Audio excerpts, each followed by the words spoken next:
ടുനെറ്റ് news കാലാവസ്ഥാ വാർത്തയിലേക്ക് സ്വാഗതം. കേരളത്തിൽ അടുത്ത 4 ദിവസം ഒറ്റപ്പെട്ട ശക്തമായ മഴയ്ക്കും ഇന്ന് ഒറ്റപ്പെട്ടയിടങ്ങളിൽ ശക്തമായതോ അതിശക്തമായതോ ആയ മഴയ്ക്കും സാധ്യതയെന്ന് കേന്ദ്ര കാലാവസ്ഥാ നിരീക്ഷണ വിഭാഗം. നിലവിൽ തെക്കുകിഴക്കൻ അറബിക്കടലിൽ ലക്ഷദ്വീപിന് മുകളിലായി ചക്രവാതച്ചുഴിയും ലക്ഷദ്വീപ് മുതൽ വടക്കൻ കൊങ്കൺ വരെ ന്യൂനമർദ്ദപാത്തിയും സ്ഥിതി ചെയ്യുന്നുണ്ട്.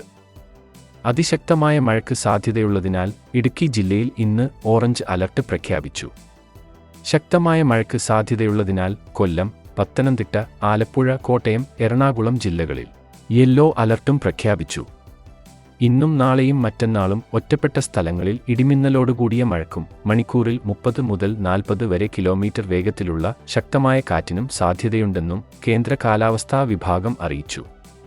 അറബിക്കടലിലെ ന്യൂനമർദ്ദം ശക്തി കുറഞ്ഞ ചക്രവാതച്ചുഴിയായി മാറിയെന്നും കേരളത്തിൽ ഇന്നും നാളെയും മഴ തുടരുമെന്നും കൂടുതൽ പ്രദേശങ്ങളിൽ മഴ ശക്തിപ്പെടാൻ സാധ്യത കൂടുതലാണെന്നും സ്വകാര്യ കാലാവസ്ഥാ നിരീക്ഷണ വിഭാഗമായ മെറ്റ്ബീറ്റ് വെതറും അറിയിച്ചു. ഇന്നലെ രാവിലെ മുതൽ കേരളത്തിൽ മിക്ക സ്ഥലങ്ങളിലും മേഘാവൃതമായ അന്തരീക്ഷമായിരുന്നു. കണ്ണൂർ, കാസർഗോഡ് ജില്ലകളിൽ രാവിലെ മുതൽ മഴ ലഭിച്ചു. കോഴിക്കോട് ജില്ലയിലും ഒറ്റപ്പെട്ട മഴ ഇന്നലെ പകൽ ഉണ്ടായി.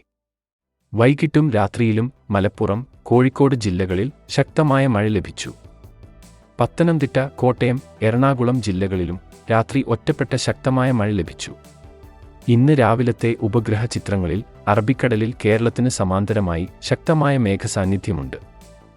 ഇന്നലെ വടക്കൻ കേരളത്തിലാണ് പകൽ മഴ കേന്ദ്രീകരിച്ചതെങ്കിൽ ഇന്ന് കോഴിക്കോട് മുതൽ എറണാകുളം വരെയുള്ള ജില്ലകളിലാണ് പകൽ ഒറ്റപ്പെട്ട ശക്തമായ മഴ ലഭിക്കുകയെന്ന് മെറ്റ്ബീറ്റ് വെതർ പറയുന്നു. തെക്കൻ കേരളത്തിലെ ജില്ലകളിലും മഴയ്ക്ക് സാധ്യതയുണ്ട്. ഇവിടെ ഇടത്തരം മഴയാണ് മെറ്റ്ബീറ്റ് വെതർ പ്രവചിക്കുന്നത്.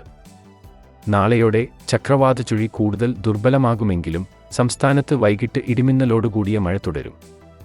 ഞായർ, തിങ്കൾ ദിവസങ്ങളിൽ ഇടിമിന്നൽ മഴ കൂടുതൽ പ്രദേശങ്ങളിൽ ലഭിക്കും.